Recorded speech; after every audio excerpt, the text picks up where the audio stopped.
Brought to you by Penguin.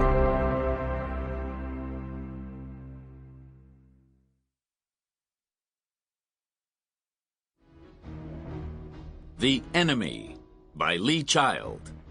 Read by Jeff Harding. As serious as a heart attack. Maybe those were Ken Kramer's last words, like a final explosion of panic in his mind as he stopped breathing and dropped into the abyss. He was out of line in every way there was, and he knew it. He was where he shouldn't have been, with someone he shouldn't have been with, carrying something he should have kept in a safer place. But he was getting away with it. He was playing and winning. He was on top of his game. He was probably smiling.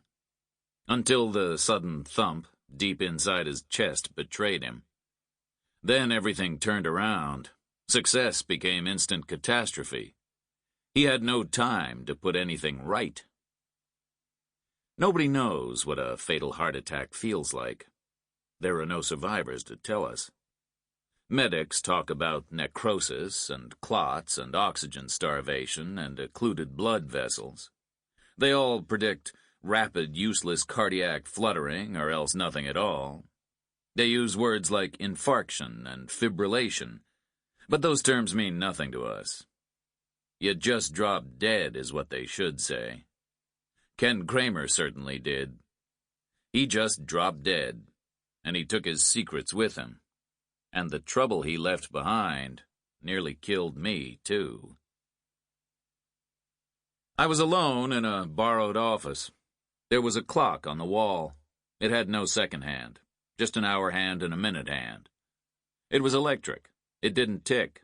It was completely silent, like the room. I was watching the minute hand intently. It wasn't moving. I waited.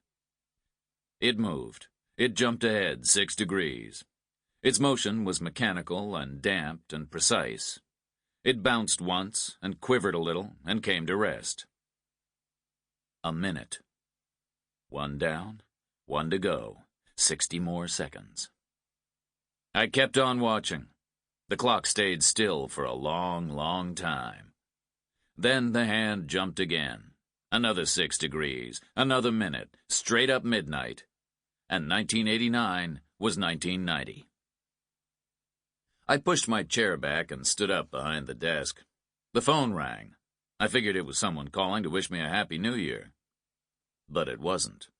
It was a civilian cop calling because he had a dead soldier in a motel 30 miles off post.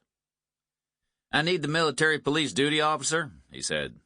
I sat down again behind the desk. "You got him," I said. "We got one of yours, dead." "One of mine?" "A soldier," he said. "Where?" "Motel in town." "Dead how?" I asked. "A heart attack, most likely," the guy said. I paused, turned the page on the Army-issued calendar on the desk from December 31st to January 1st. "Nothing suspicious," I said. "Don't see anything." "You seen heart attacks before?" "Lots of them." "Okay," I said. "Call post headquarters." I gave him the number.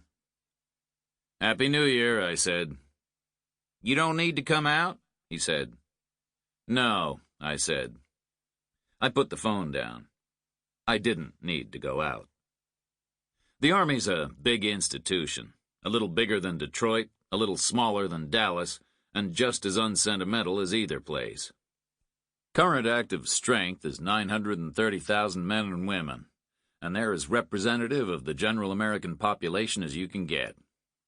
Death rate in America is around 865 people per 100,000 population per year.